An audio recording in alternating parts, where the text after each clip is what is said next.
Proses tidak nyaman, tapi membentuk. Tidak ada orang yang menyukai proses yang tidak nyaman. Kita lebih senang hasil yang cepat, jalan yang lancar, dan keadaan yang sesuai harapan.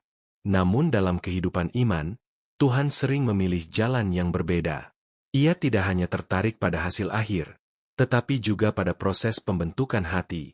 Apa yang terasa menyakitkan hari ini seringkali adalah alat Tuhan untuk membentuk kita menjadi pribadi yang lebih dewasa di hadapannya. Alkitab dengan jujur menyatakan bahwa proses dari Tuhan tidak selalu menyenangkan. Ibrani 12 ayat 11 berkata, "Memang tiap-tiap ganjaran pada waktu ia diberikan tidak mendatangkan sukacita, tetapi duka cita. Tetapi kemudian ia menghasilkan buah kebenaran yang memberikan damai kepada mereka yang dilatih olehnya." Firman ini menegaskan bahwa ketidaknyamanan bukan tanda Tuhan meninggalkan kita, melainkan tanda bahwa kita sedang dilatih. Banyak orang salah menilai proses. Ketika hidup terasa berat, mereka mengira Tuhan sedang menghukum atau menjauh. Padahal seringkali Tuhan justru sedang bekerja sangat dekat.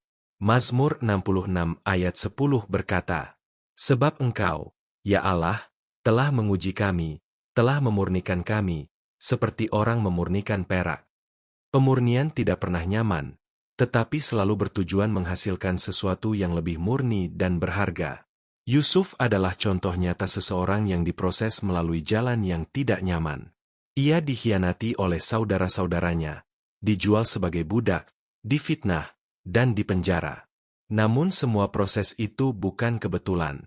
Kejadian 50 ayat 20 berkata, "Memang kamu telah mereka-rekakan yang jahat terhadap aku, tetapi Allah telah mereka-rekakannya untuk kebaikan, dengan maksud melakukan seperti yang terjadi sekarang ini, yakni memelihara hidup suatu bangsa yang besar." Apa yang tampak buruk di mata manusia dipakai Tuhan untuk rencana keselamatan yang besar. Seringkali Tuhan memakai proses untuk menghancurkan kebergantungan kita pada diri sendiri. 2 Korintus 1 ayat 9 berkata, "Bahkan kami merasa, seolah-olah kami telah dijatuhi hukuman mati. Tetapi hal itu terjadi supaya kami jangan menaruh kepercayaan pada diri kami sendiri, tetapi kepada Allah yang membangkitkan orang-orang mati." Tanpa proses yang berat, kita mudah hidup dalam rasa mampu dan lupa bersandar sepenuhnya kepada Tuhan. Proses juga membentuk ketekunan dan karakter. Yakobus 1 ayat 2-4 berkata, "Saudara-saudaraku, anggaplah sebagai suatu kebahagiaan apabila kamu jatuh ke dalam berbagai-bagai pencobaan, sebab kamu tahu bahwa ujian terhadap imanmu itu menghasilkan ketekunan. Dan biarkanlah ketekunan itu memperoleh buah yang matang, supaya kamu menjadi sempurna dan utuh dan tak kekurangan suatu apapun." Kedewasaan rohani tidak lahir dari kenyamanan, melainkan dari iman yang diuji dan dipertahankan.